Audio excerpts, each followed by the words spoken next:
और अब बात उत्तर भारत में भारी बारिश के बाद आई बाढ़ की। बारिश की वजह से उत्तर प्रदेश में हालात अलार्मिंग हैं। यूपी के पीलीभीत, लखीमपुर, मुरादाबाद, बदायूं, बाराबंकी, बलरामपुर, सिद्धार्थनगर, गोरखपुर, श्रावस्ती और बलिया समेत 12 जिलों में भयंकर बाढ़ आई हुई है। गंगा, रामगंगा, शारदा, घाघरा और राप्ती जैसी नदियों का वाटर लेवल खतरनाक स्तर पर पहुंच गया है। यूपी के पीलीभीत और लखीमपुर खीरी में आए सैलाब में दर्जनों गांव डूब गए। खेतों में खड़ी गन्ने की फसल खराब हो गई।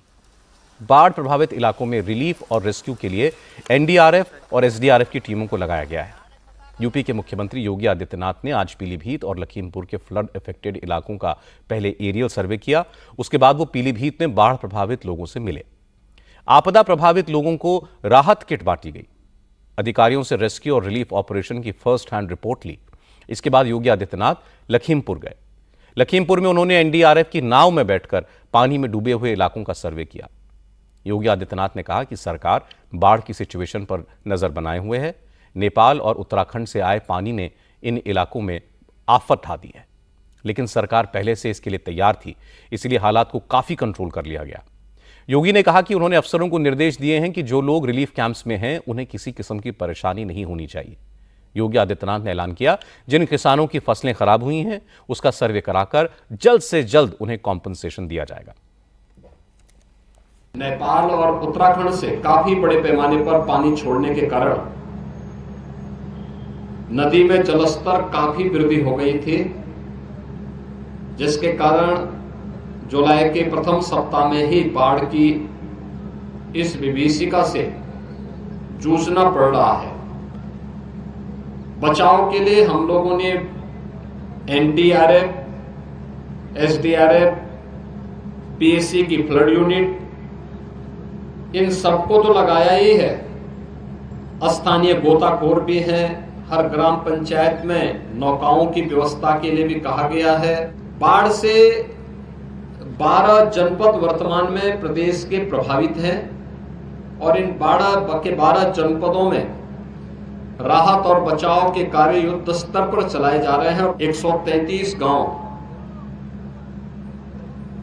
जुलाई मास के प्रथम सप्ताह में ही आई इस अतिवृष्टि के कारण बाढ़ की चपेट में है।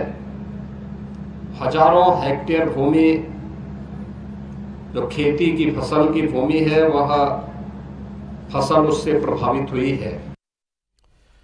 बाढ़ का सबसे ज्यादा असर पीलीभीत और लखीमपुर खीरी जैसे तराई वाले इलाकों पर पड़ रहा है। नेपाल और उत्तराखंड में लगातार बारिश की वजह से बांध के गेट खोल दिए गए। इसकी वजह से इन जिलों में नदियों का जलस्तर अचानक बढ़ गया। पीलीभीत में हालात ये हैं कि कई गांव तो डूबे ही हैं। देवाहा नदी का पानी शहर के अंदर भी घुस गया है। पीलीभीत का कलेक्ट्रेट ऑफिस, एसपी ऑफिस, कचहरी के सामने वाली रोड, सब जगह पानी है।